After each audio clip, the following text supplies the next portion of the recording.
অনেকদিন আগের কথা। ধূপশালা নামে এক রাজ্য ছিল। এই রাজ্যের রাজা ছিলেন রাজা ধূপবর্মন। রাজা ধূপবর্মন ছিল অতি নিষ্ঠুর হৃদয়ের মানুষ। রাজা ধূপবর্মনের একমাত্র কন্যা রাজকুমারী অর্ণিমা। রাজকুমারী অর্ণিমা ছিল বাবার চাইতে এক ধাপ এগিয়ে। তার অহংকার এতই ছিল যে তার দিকে চোখ তুলে তাকাতো তার চোখ তুলে নেওয়া হতো। একদিন রাজকুমারী অর্ণিমা তার কিছু সেনা নিয়ে রাজ্যের মধ্যে এক ছোট্ট বাজারের ওপর দিয়ে যাচ্ছিল। রাজকুমারীকে যাওয়া দেখে সেখানকার সবাই প্রাণের ভয়ে মাথা ঝুঁকিয়ে নিচ্ছিল। এমন সময় এক বৃদ্ধ বুড়ি, চোখে কম দেখা আর কানে কম শোনায়, সোজা রাজকুমারীর ঘোড়ার সামনে এসে পড়ে। এই বুড়ি, তোর এত বড় সাহস! আমাকে দেখে ভয় না পেয়ে সোজা আমার সামনে এসে দাঁড়িয়েছিস। তুই জানিস না আমার সামনে দাঁড়ানোর শাস্তি কি? আমার ভুল হয়ে গেছে রাজকুমারী। আমি অনেক বৃদ্ধ হয়ে গেছি বলে আমার চোখ আর কান দুটোই দুর্বল হয়ে গেছে। এই জন্যই আপনার উপস্থিতি বুঝতে পারিনি। আমাকে ক্ষমা করুন। ক্ষমা? আমার সাথে বেয়াদবি করলে তার কোনো ক্ষমা নেই। সেনারা, এই বুড়িকে ধরে নিয়ে যাও। আমার সামনে দাঁড়ানোর শাস্তি হিসেবে এই বুড়ির দুটো চোখ তুলে ফেলবে। নিয়ে যাও একে। আমার আমার ভুল হয়ে গেছে রাজকুমারী। আমাকে ক্ষমা করুন। আমাকে আমাকে ক্ষমা করুন রাজকুমারী। এই বুড়ি, আমাদের রাজকুমারী কাউকে ক্ষমা করে না। সে একবার যা বলে তাই করে। তাড়াতাড়ি চল চল বলছি, চল।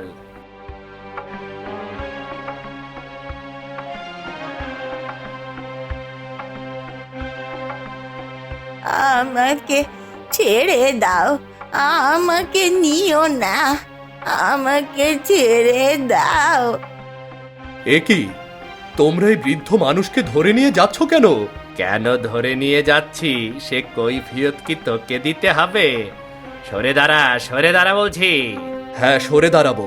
তার আগে বলো, তোমরা কেন এই বৃদ্ধ মানুষকে ধরে নিয়ে যাচ্ছ বলো। বাবা, আমি কানে কম শুনি আর চোখে কম দেখি বলে ভুল করে রাজকুমারীর সামনে চলে গিয়েছিলাম।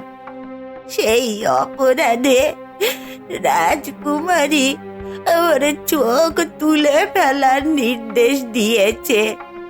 আর এই নিষ্ঠুর সেনারা রাজকুমারীর কথা শুনে আমাকে টেনে হিঁচড়ে নিয়ে যাচ্ছে। কি, রাজকুমারী এমন শাস্তি দিয়েছে? এমন বৃদ্ধ মানুষকে কি কেউ এমন শাস্তি দেয়? তোর সাহস দেখছি বড্ড বেড়ে গেছে। ভুলেও রাজকুমারীর সামনে এমন সাহস দেখাতে যাবি না, তাহলে তোর চোখ দুটো তুলে নেব।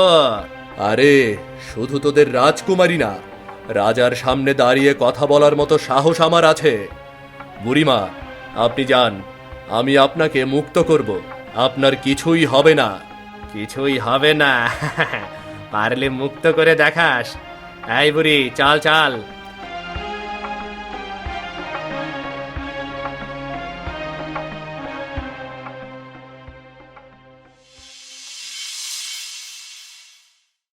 রাতের বেলা মহলের চারপাশে অনেক সেনা পাহারায় নিযুক্ত ছিল। মহলের মধ্যে রাজকুমারী তার কক্ষে ঘুমিয়েছিল। এমন সময় রাজকুমারীর কক্ষে এক বিষাক্ত সাপ প্রবেশ করে। হঠাৎ সাপটা তার রূপ বদলাতে দেখা যায়। সেটা আর কেউ না, অরিন্দম, রাজকুমারীর পাশে থাকা উজ্জ্বলে হীরাটা নিয়ে আবার সাপ হয়ে রাজকুমারীর কক্ষ থেকে বেরিয়ে যায়। এরপর সকাল হলে রাজকুমারী ঘুম থেকে জেগে উঠলে দেখতে পায় তার দামি হীরাটা নেই। হীরে দেখতে না পেয়ে রাজকুমারী রাগান্বিত হয়ে চিৎকার শুরু করে। কে কোথায় আছো? পিতাজি, কোথায় তোমরা? কি হয়েছে অর্ণিমা, এত চিৎকার করছো কেন? দেখুন পিতাজি, দেখুন, আমার দামি হিরেটা নেই। রাতের বেলা কেউ আমার দামি হিরেটা চুরি করে নিয়ে গেছে। এত বড় স্পর্ধা! মহলে প্রবেশ করে রাজকুমারীর কক্ষ থেকে হিরে চুরি! সেনারা সারা রাত কোথায় ছিলে? রাজকুমারের কক্ষের হিরে কে চুরি করলো? মহারাজ, আমরা তো সারা রাত পুরো মহল পাহারা দিয়েছি, বাইরে থেকে কেউ আসেনি। চুপ করো আর তাড়াতাড়ি রাজকুমারী হিরে খুঁজে বের করো। প্রয়োজন হয় পুরো রাজ্যে ঘোষণা করো যে চোর সহ হিরে উদ্ধার করতে পারবে তাকে বড় পুরস্কার দেওয়া হবে। যথাজ্ঞা মহারাজ। রাজার নির্দেশে সেনারা সারা রাজ্যে ঘোষণা করতে শুরু করে। এদিকে রাজকুমারীর হিরে চুরি যাওয়ায় রাজা অনেক চিন্তিত হয়ে পড়ে। তখন হঠাৎ অরিন্দম রাজার সামনে এসে দাঁড়ায়। এই ছেলে, কে তুমি? মহারাজ, আমার নাম অরিন্দম। আমি আপনার রাজ্যের এক সাধারণ প্রজা। তুমি কেন এখানে এসেছো? মহারাজ, আমি রাজকুমারীর হারানো হিরে পেয়ে সেটা দিতে এসেছি।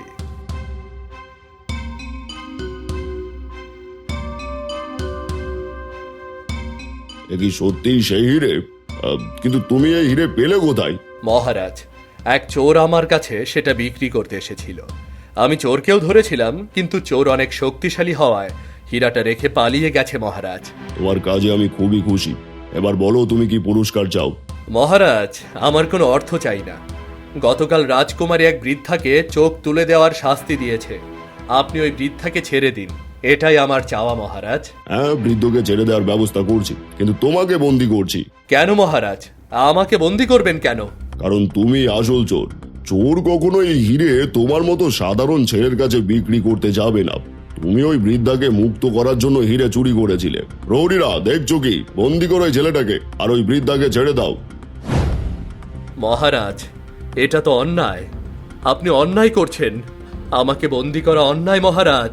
আমাকে ন্যায় অন্যায় শিখাতে এসেছিস? হ্যাঁ, এবার তোকে কঠিন শাস্তি পেতে হবে। আপনি আমাকে কি শাস্তি দেবেন? আপনি চাইলেও আমাকে বন্দি করে রাখতে পারবেন না। এবার আমি আপনার মাথার মুকুট চুরি করব। আপনি হাজারো সেনা নিয়ে আপনার মুকুট ধরে রাখতে পারবেন না। সেনারা, দেখছো কি? একে নিয়ে গিয়ে এক্ষুনি কারাগারে বন্দি করো, যাও। সেনারা রাজার হুকুমে অরিন্দমকে জেলে বন্দি করে বুড়িকে মুক্ত করে দেয়। পরের দিন সকাল হলে রাজা ঘুম থেকে উঠলে দেখতে পায় তার মুকুট কোথাও নেই। মুকুট না পেয়ে রাজা অনেক রাগান্বিত হয়ে ওঠে। এমন সময় সেনা এসে রাজাকে খবর দেয় অরিন্দম কারাগার থেকে পালিয়েছে। কি এত বড় দুঃসংবাদ! আমার এত প্রহরী, এত নিরাপত্তা থাকতেও ওই চোর কি করে কারাগার থেকে বেরিয়ে এসে আমার মুকুট নিয়ে পালালো? মহারাজ, আমাদের প্রহরীরা সারা রাত জেগে পুরো মহল পাহারা দিয়েছে। তারপর ওই চোর কি করে পালিয়ে গেল আমরা তো বুঝতে পারছি না। আমার মনে হয় ওই চোর কোনো সাধারণ চোর নয়, নিশ্চয়ই কোনো জাদুকর। আমার সাথে শত্রুতা? আমার সাথে শত্রুতা করে আজ পর্যন্ত কোনো রাজা টিকে থাকতে পারেনি, আর ও চোর হয়ে আমার সাথে শত্রুতা করছে। যাও, ওই বৃদ্ধাকে আবার ধরে নিয়ে এসো আর সারা রাজ্যে ঘোষণা করে দাও, ওই চোর যদি আত্মসমর্পণ না করে তাহলে ওই বৃদ্ধাকে ফাঁসিতে ঝুলিয়ে মৃত্যুদণ্ড দেওয়া হবে। যাও। যথাজ্ঞা মহারাজ। রাজার কথা মতো সেনারা গিয়ে বৃদ্ধকে আবার বন্দি করে। এরপর রাজার কথা মতো রাজ্যের সব জায়গায় ঘোষণা দিতে থাকে। রাজার দেয়া ঘোষণা অরিন্দম আড়াল থেকে শুনে নেয়। সেদিন রাতের বেলা রাজা বৃদ্ধাকে কারাগারে বন্দি করে মহলের চারপাশে আরো অনেক সেনা পাহারা বাড়িয়ে দেয়। কিন্তু সকাল হলে রাজা দেখতে পায় তার কক্ষে অরিন্দম আর মুকুটের সাথে একটা পত্র রেখে গেছে। রাজা পত্র খুলতে রাজার পায়ের নিচ থেকে মাটি সরে যায়। ওই চোরের এত বড় সাহস! রাজকুমারীকে তুলে নিয়ে গেছে। প্রহরী, প্রহরী! আদেশ করুন মহারাজ, কি করতে হবে? ওই চোর অর্ণিমাকে তুলে নিয়ে গেছে আর বলে গেছে বুড়িকে ছেড়ে দিলে একদিন না একদিন অর্ণিমা ফিরে আসবে, নয়তো অর্ণিমা আর কখনো ফিরে আসবে না। কিন্তু মহারাজ, আমরা তো মহলের চারপাশে আরো ভালো করে পাহারা দিয়েছি, একটা মশা মাছি পর্যন্ত ভেতরে প্রবেশ করতে দেইনি। তাহলে রাজকুমারীকে কি করে তুলে নিয়ে গেল? হ্যাঁ, আমিও সেটাই বুঝতে পারছি না। যাও, যে করে হোক আমার মেয়েকে উদ্ধার করে নিয়ে এসো, যাও। কিন্তু মহারাজ, ওই বৃদ্ধাকে কি করব? ছেড়ে দাও, তাড়াতাড়ি ওই বুড়িকে ছেড়ে দাও, নয়তো এই চোর অর্ণিমার কোনো ক্ষতি করতে পারে। যথাজ্ঞা মহারাজ।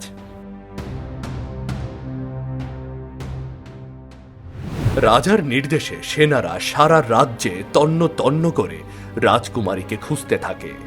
এদিকে অরিন্দম রাজকুমারীকে অজ্ঞান করে মরুভূমি দিয়ে সোজা আসাম রাজ্যে পৌঁছে যায়। আসাম রাজ্যের মরুভূমির মাঝে একটা সুন্দর মহল দেখে অরিন্দম রাজকুমারীকে নিয়ে সেদিকে এগিয়ে যায়। অরিন্দম মহলের সামনে যেতেই দেখে মহলের মালিক এক সওদাগর আগে থেকেই সেখানে দাঁড়িয়ে আছে। কে তুমি? আরে এই মেয়েটাকে নিয়ে এভাবে কোথায় যাও? আমার স্ত্রী এক কঠিন দুরারোগ্য রোগে আক্রান্ত হয়েছে, যার বলে সে আমাকে চিনতে পারছে না। তাই আমি তার চিকিৎসা করানোর জন্য মায়াপুর রাজ্যের উদ্দেশ্যে রওনা হয়েছি। শুনেছি সেখানে এক বড় হেকিম আছে যে এই রোগের চিকিৎসা করতে পারে। এই রোগ নিয়ে মায়াপুর রাজ্যে যাওয়ার কি দরকার? তুমি আমার বাড়িতে মেহমান হয়ে থাকো। 3 দিন পর মায়াপুরে সেই বড় হেকিম এখানেই আসবে। না না না না, আপনি বলেছেন এতে আমি অনেক খুশি। আমি নিজের জন্য অন্য কাউকে বিপদে ফেলতে চাই না। কিসের বিপদ? আমি তো মেহমানদারি করার জন্য এখানে দাঁড়িয়ে আছি। তাছাড়া আমি প্রতি সপ্তাহে কাউকে না কাউকে আমার বাড়িতে মেহমান করি। আর তোমাদের বিপদে দেখে সাহায্য করব না। আজ থেকে তোমরা এখানেই থাকবে। আমি তোমাদের কোথাও যেতে দিচ্ছি না। এখন রাজকুমারীকে নিয়ে অন্য কোথাও গেলে বিপদ আরো বেড়ে যাবে। তার চাইতে এখানে থাকাটাই বোধহয় ভালো হবে। ঠিক আছে, আপনি যখন এত করে বলছেন তাহলে আর না করি কি করে। কিন্তু আমার স্ত্রীর কথা আপনি কিছু মনে করবেন না। না না, কি মনে করব? তোমাদের সাথে আমার দেখা হবে দিনে 2 বার, সকাল আর সন্ধ্যা। সারাদিন তো আমি আমার কাজেই ব্যস্ত থাকি। তাছাড়া আমার এখানে খাবার সহ সকল জিনিস পর্যাপ্ত পরিমাণে আছে। তোমাদের যখন যা মন চাইবে তাই করবে। এসো, এবার ভেতরে এসো।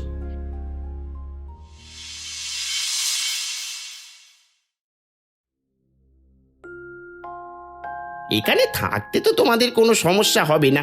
না না, কি সমস্যা হবে? জায়গাটা তো অনেক সুন্দর। তাছাড়া আপনার এই পাখিটা দেখতে অনেক সুন্দর লাগছে।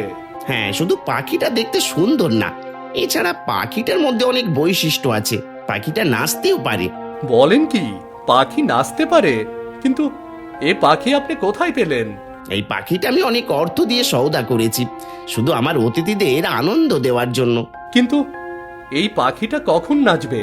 সময় হলে ঠিক নাচবে। নাও নাও, বিশ্রাম করো, আমি চললাম।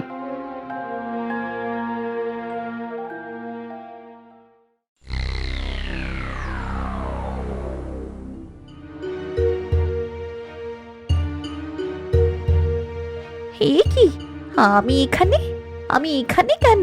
আমি আপনাকে অপহরণ করে এখানে নিয়ে এসেছি। তোর এত বড় সাহস! তুই আমাকে এখানে অপহরণ করে এনেছিস? আমার বাবা জানতে পারলে তোকে শুলে চড়াবে। আপনার বাবা খুব ভালো করে জানে আমি আপনাকে অপহরণ করে নিয়ে এসেছি, আর আপনি চাইলেও আমার কাছ থেকে পালাতে পারবেন না। আমি চিৎকার করব, তাহলে সবাই সত্যিটা জেনে যাবে। আপনি যতই চিৎকার করুন না কেন, কেউ আপনাকে বিশ্বাস করবে না। কারণ এই মহলের মালিকও জানে আপনার মাথায় সমস্যা সারানোর জন্যই আপনাকে এখানে নিয়ে এসেছি। এখন নিজের ভালো চাইলে আমার কথা মতো চলুন। আপনার ব্যবহারে সন্তুষ্ট হলে আমি নিজে থেকেই আপনাকে ফিরিয়ে নিয়ে যাব। তার মানে তুমি সেই চোর যে আমার হিরে চুরি করেছিলে? হ্যাঁ, আমি আপনার হিরে চুরি করেছিলাম, কিন্তু আমি চোর নই। একজন বৃদ্ধার জীবন বাঁচানোর জন্যই আপনার হিরে চুরি করেছিলাম। আমি তোমাকে বিশ্বাস করি না, তুমি একটা চোর।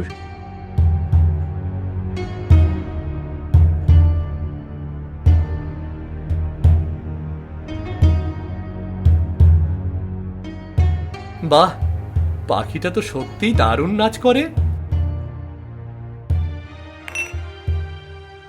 এ কি, পাখিটার মধ্যে থেকে এমন মুক্তা বের হলো কি করে? খবরদার, ধরবে না এটা। তোমার কাজ তো শুধু চুরি করা। এখানকার জিনিস চুরি করতে চাইছো? ঠিক আছে, ধরলাম না, কিন্তু আমার কাজ চুরি নয়। আমার কাজ অসহায়দের সাহায্য করা আর অহংকারীদের ভালো করা। আপনার হিরে চুরি করেছিলাম তো যাতে আপনার পিতা ওই বৃদ্ধাকে মুক্তি দেয়, কিন্তু সে বড্ড চালাক, তাই আমাকে ধরে ফেলেছিল। কিন্তু আমাদের মহলে এত নিরাপত্তা থাকার পরেও তুমি কিভাবে চুরি করতে এলে? সেসব পরে বলবো। যখন আপনি আমার বিশ্বাস অর্জন করতে পারবেন তখনই সব বলবো। এবার ঘুমিয়ে পড়ুন। না, তোমার সাথে এই কক্ষে আমি ঘুমোতে পারবো না। আমার উপর বিশ্বাস রাখতে পারেন। আপনি যেমনটা ভাবছেন আমি তেমনটা না। দুদিন পর আপনার জ্ঞান ফিরেছে, চাইলে এর আগেই আমি অনেক কিছু করতে পারতাম। এবার নিশ্চিন্তে ঘুমিয়ে পড়ুন। ঠিক আছে।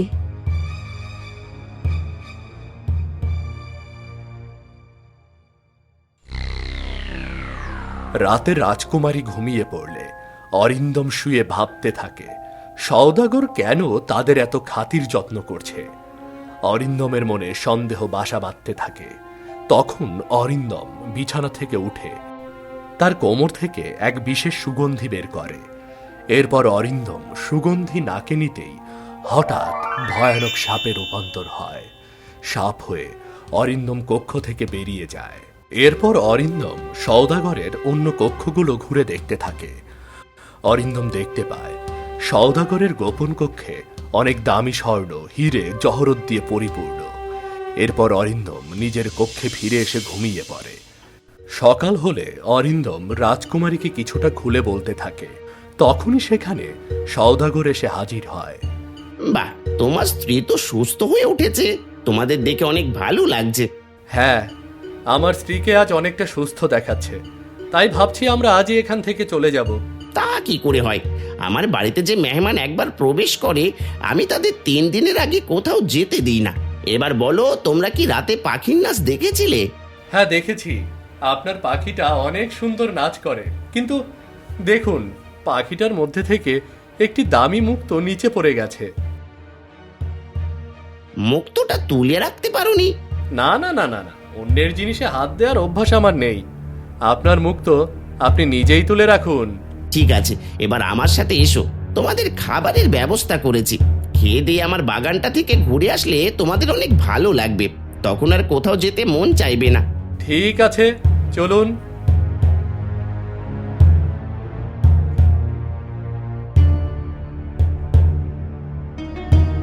আমার সময় হয়ে গেছে, আমাকে চলে যেতে হবে। তোমরা এগুলো খেয়ে বাগান দিয়ে ঘুরে এসো, আমি চললাম। আপনি কোথায় যাবেন?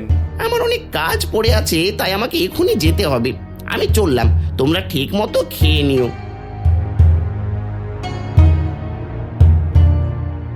নিন রাজকুমারী, খাবারগুলো খেয়ে নিন। আমার মনে হয় খাবারগুলো খাওয়া ঠিক হবে না। সওদাগরের এমন আচরণ আর এত বড় মহলে একা থাকা, সবকিছু মিলিয়ে আমার কাছে খুব সন্দেহ লাগছে। তাহলে এখন কি করবেন? চলো প্রথমে বাগানটা থেকে ঘুরে আসি, আর তাছাড়া কারো যদি দেখা পাই তবে তার কাছ থেকে সওদাগরের ব্যাপারে সবকিছু জেনে নিলেই ভালো হবে। ঠিক আছে, চলুন।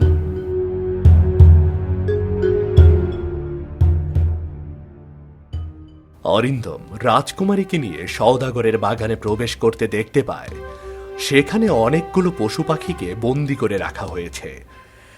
এমন জায়গায় এমন পশু পাখি দেখে তারা দুজনে অনেক অবাক হয়। হঠাৎ সেখানে থাকা পাখিদের মধ্যে একটা পাখি কথা বলে ওঠে। তোমরা কারা আর এখানে এসেছো কেন? আমরা সওদাগরের অতিথি, কিন্তু তুমি কি করে কথা বলছো? কারণ আমরাও তোমাদের মতো মানুষ। কি? তোমরাও আমাদের মতো মানুষ? কিন্তু তোমরা আমাদের মতো মানুষ হলে এই খাঁচায় পাখি রূপে বন্দি হয়ে আছো কেন? সেসব পরে বলছি, তার আগে বলো, সওদাগর কি তোমাদের পাখির নাচ দেখতে দিয়েছিল আর খাবার খেতে দিয়েছিল? হ্যাঁ, দিয়েছিল। তাতে কি হয়েছে? তোমরা কি পড়ে থাকা মুক্তো তুলেছিলে আর সওদাগরের দেওয়া খাবার খেয়েছিলে? না, আমরাই মুক্তও তুলিনি আর খাবারও খাইনি। এজন্যই তোমরা এখনো মানুষ হয়ে আছো, নয়তো এতক্ষণে আমাদের মতো পশু পাখিতে পরিণত হতে। তার মানে তুমি কি বলতে চাইছো? সওদাগর কোনো ভালো মানুষ না? হ্যাঁ, সওদাগর কোনো ভালো মানুষ না, সে একজন জাদুকর। সে আমাদের মতো পথচারী আর বণিকদের সাহায্য করার নামে সবাইকে তার জাদুর সাহায্যে পশু পাখি বানিয়ে রাখে আর আমাদের অর্থ সম্পদগুলো লুট করে নেয়। এরপর এইসব পশু পাখিকে চড়া দামে বিক্রি করে। তোমরা যে পাখির নাচ দেখেছো সে পাখিও একজন মানুষ। এবার বুঝতে পেরেছি, এজন্যই জাদুকর এত সম্পদের মালিক। কিন্তু তোমরা কি সারা জীবন এভাবে পশু পাখি হয়েই থাকবে নাকি? না, জাদুকরের গুপ্ত কক্ষে একটা জাদুর আয়না আছে, যেটা কেউ ভেঙে ফেললে জাদুকরের সকল জাদু নষ্ট হয়ে যাবে। তখন আমরা সবাই মুক্ত হয়ে যাব। কিন্তু কাজটা জাদুকর ফিরে আসার আগেই করতে হবে। এতক্ষণে জাদুকর নিশ্চয়ই কোনো খদ্দের খুঁজছে। ঠিক আছে, আমি জাদুকরের গোপন কক্ষে গিয়ে জাদুর আয়না ভেঙে ফেলবো আর সবাইকে মুক্ত করব। কিন্তু তুমি কি করে জাদুকরের গোপন কক্ষে প্রবেশ করবে? যেভাবে আপনাদের মহলে অনেক প্রহরী থাকতে প্রবেশ করেছিলাম সেভাবেই প্রবেশ করব। এবার আমার সাথে চলুন। এইটা কি? এটা এক জাদুর সুগন্ধি, যা আমি নাকে ধরলে এক সাপে পরিণত হয়ে যাই। আর এই কারণে তোমার বাবা আমাকে বন্দি করে রাখতে পারেনি। কিন্তু সবার চোখে ধুলো দিয়ে আমাকে কি করে মহল থেকে বের করে নিয়ে এসেছো?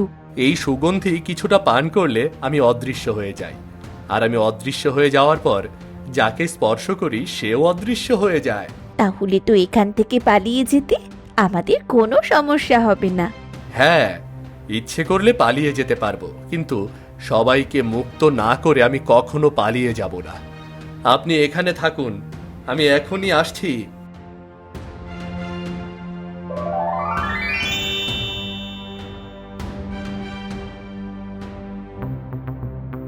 অরিন্দম পাখির কথা মতো আবার সেই গোপন কক্ষে প্রবেশ করে।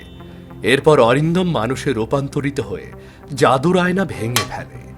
জাদুর আয়না ভেঙে ফেলার সঙ্গে সঙ্গে সকল পশু পাখি নিজেদের রূপে ফিরে আসে। এরপর অরিন্দম সেই গোপন কক্ষের দরজা খুলে দেয়, যার ফলে সকল পথচারী তাদের সকল অর্থ সম্পদ ফিরে পায়। সন্ধ্যা হলে জাদুকর এসে দেখতে পায় তার জাদুর আয়না ভেঙে পড়ে আছে, সকল অর্থ সম্পদ উধাও হয়ে গেছে। এটা দেখে জাদুকর অনেক রাগান্বিত হয়ে যায়। হারামজাদা, তুই আমার ফাঁদে পা না দিয়ে আমার জাদুর আয়না ভেঙে ফেলেছিস। হ্যাঁ, আমার সকল অর্থ সম্পদ লুট করেছিস, আমার সকল বন্দীকে মুক্ত করেছিস। আমি তোকে ছাড়বো না, আমি তোকে ছাড়বো না। সকাল হলে জাদুকর এক এক করে সব জায়গায় অরিন্দমকে খুঁজতে থাকে। এক সময় গিয়ে জাদুকর মরুভূমির মাঝে এক তাঁবু দেখতে পায়, যা দেখে জাদুকর তাঁবুর দিকে এগিয়ে যায়। এরপর জাদুকর তাঁবুর মধ্যে প্রবেশ করলে দেখতে পায় সেখানে রাজকুমারী ঘুমিয়ে আছে। এই তো ওর সুন্দরী স্ত্রী এখানে ঘুমিয়ে আছে, একেই তুলে নিয়ে যায়, তাহলে ও নিজ থেকে আমার কাছে ধরা দেবে।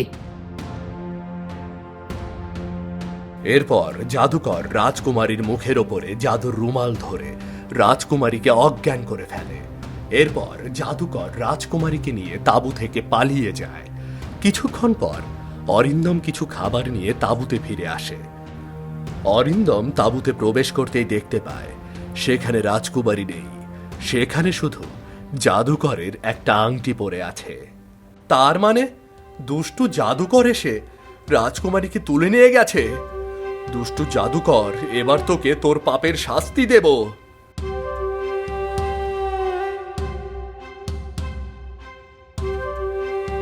অরিন্দম মরুভূমির মধ্যে জাদুকরের পায়ের চিহ্ন অনুসরণ করে দ্রুত এগিয়ে যেতে থাকে। যেতে যেতে অরিন্দম দূরে দেখতে পায় জাদুকর রাজকুমারীকে তুলে নিয়ে যাচ্ছে।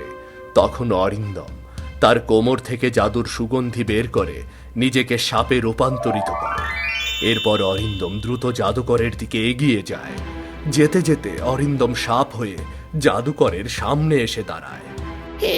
কি এই বিষাক্ত সাপ এলো কোথা থেকে? এই সাপ তো পাহাড়ে থাকার কথা, মরুভূমিতে এলো কি করে? এই যা যা বলছি, যা। জাদুকরের কথায় রাগান্বিত হয়ে সাপ হয়ে থাকা অরিন্দম জাদুকরকে দংশন করে। জাদুকর বিষের জ্বালায় সঙ্গে সঙ্গে মাটিতে লুটিয়ে পড়ে। এরপর অরিন্দম নিজের ওপর ফিরে আসতেই রাজকুমারী তার জ্ঞান ফিরে পায়। এ কি? আমি আমি এখানে কেন? এই জাদুকর আপনাকে অপহরণ করে নিয়ে যাচ্ছিল।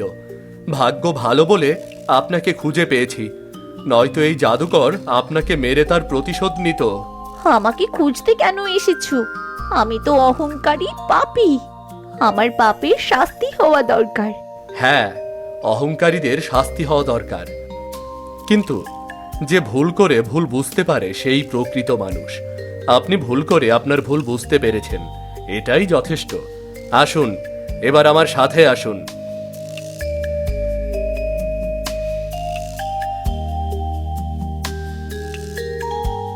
এরপর অরিন্দম রাজকুমারীকে নিয়ে আসাম রাজ্যের রাজদরবারে হাজির হয়।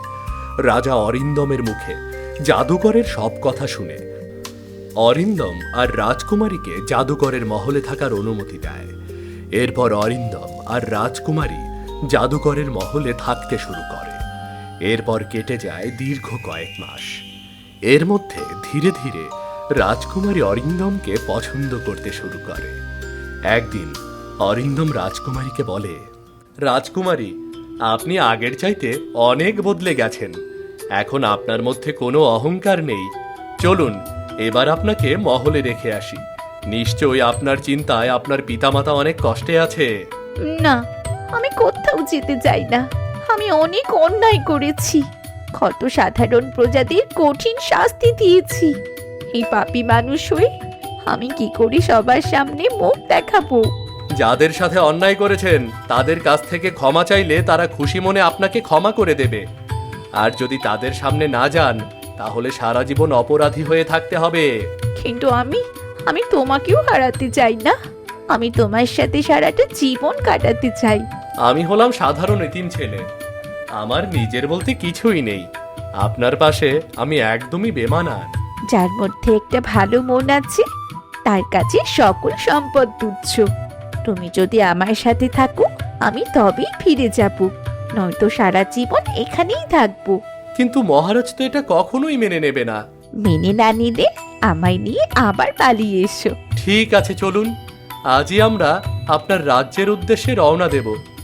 এরপর অরিন্দম রাজকুমারীকে নিয়ে আসাম রাজ্য থেকে বেরিয়ে পড়ে।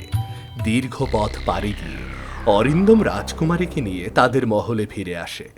রাজকুমারীকে ফিরে পেয়ে রাজা রানী অনেক খুশি হয়, কিন্তু অরিন্দমকে দেখে রাজা অনেক রাগান্বিত হয়ে ওঠে। তখন রাজকুমারী রাজাকে শান্ত করে। রাজকুমারীর এমন আচরণ দেখে রাজার মনও গলে যায়। এক পর্যায়ে রাজা অরিন্দমকে জামাই করতে রাজি হয়। এরপর অরিন্দম রাজকুমারীকে বিয়ে করে সুখে শান্তিতে বসবাস করতে থাকে।